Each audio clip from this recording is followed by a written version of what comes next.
ওম তৎসৎ।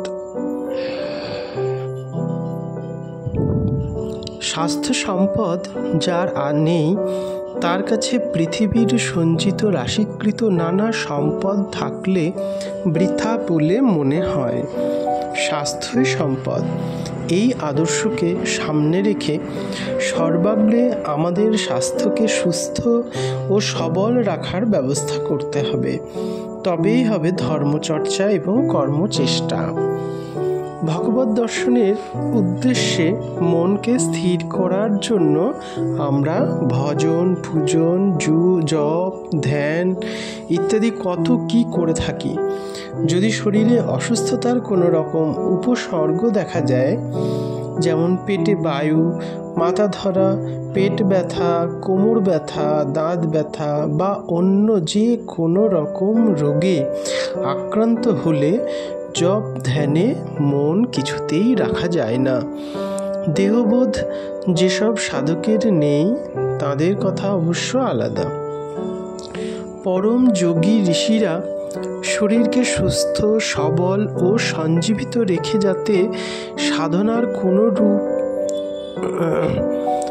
সঞ্জীবিত রাখে যাতে সাধনার কোনো রূপ বিঘ্ন না হয়, তার জন্য যম, নিয়ম, আসন, প্রাণায়াম প্রভৃতির প্রবর্তন করেছেন।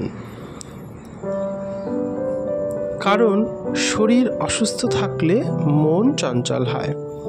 এজন্য নিয়মগুলি পরপর এমন সুন্দরভাবে বিধিবদ্ধ করে গেছেন যে বিধিপূর্বক এই নিয়মগুলির অনুশীলন করলে দেহ মন উভয়েরই উৎকর্ষ সমভাবেই সাধিত হয়।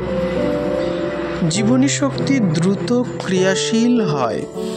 মহাত্মা হ্যানিম্যানের ভাষায় বলা যায়, মানবদেহ কতকগুলি সূক্ষ্ম সূক্ষ্ম কোষ ও তন্তুর সমন্বয় মাত্র, এবং ওই প্রতিটি কোষ ও তন্তুর মধ্যেই জীবনী শক্তি স্বয়ং ক্রিয়াশীল।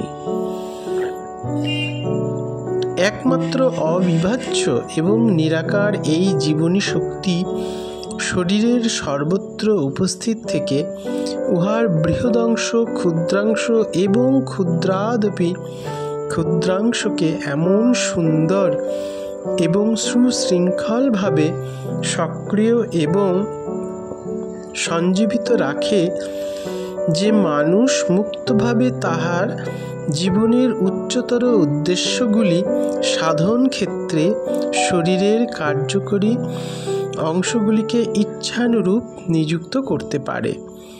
অদৃশ্যমান জীবনী শক্তি শরীরকে যেমন সঞ্জীবিত এবং সক্রিয় রাখে, তেমনি আবার স্বীয় ক্ষমতা অনুযায়ী উহাকে বাহ্যিক সর্ববিধ উৎপীড়ন থেকে রক্ষা করতে পারে। স্বাস্থ্য ঠিক না থাকলে ধর্মচর্চার কথা আমরা ভাবতেই পারি না। তাই স্বামী বিবেকানন্দ বলছেন, নরনারায়ণের সেবা করতে গেলে দেহটা আগে শক্ত সবল করতে হবে। ধর্ম সাধনার নামে পুজুরুকি করলে চলবে না। ফুটবল খেলে, ব্যায়াম করে দেহটা মজবুত এবং কর্মঠ করলে গীতার মর্মকথা ভালো করে উপলব্ধি করা যাবে।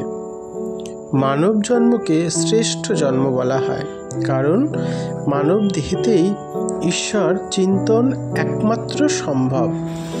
সুষ্ঠুভাবে সাধন করতে পারার জন্য প্রয়োজন দেহশুদ্ধি। দেহ শুদ্ধ হলেই হবে চিত্তশুদ্ধি। দেহশুদ্ধি না করে যদি কেহ চিত্তশুদ্ধি করতে যায়, তাহলে অগ্নিতে ঘৃতাহুতির মতো অবস্থায় দাঁড়াবে। রোগ শোক সম্বন্ধে শ্রী শ্রী রামকৃষ্ণ পরমহংসদেব বলতেন, যেমন কোনো বাড়িতে বাস করলে তার ট্যাক্স দিতে হয়, সেইরূপ দেহটার ভিতরে বাস করতে হলে এরও ট্যাক্স দিতে হয়। রোগ শোক সেই ট্যাক্স আদায় করা জানিবে। আমরা মনে করি হঠাৎ ব্যাধি আমাদের শরীরে উড়ে এসে জুড়ে বসে, কিন্তু আসলে তা নয়। 2-4 দিন প্রকৃতির বিরুদ্ধে কার্য করলেই ব্যাধি আসে। তাই আমাদের সব সময় সজাগ এবং সচেষ্ট থাকতে হবে, যাতে আমরা প্রকৃতির বিরুদ্ধে শরীরকে পরিচালিত না করি। Prevention is better than cure, অর্থাৎ রোগ নিরাময়ের চেয়ে রোগ নিবারণ করা শ্রেয়। শরীর অসুস্থ হওয়ার পর আমরা নানা চিকিৎসা করে থাকি। ওষুধ খেয়ে শরীরকে সুস্থ করার চাইতে অসুখ যাতে না হয় তার ব্যবস্থা নেওয়াই ভালো।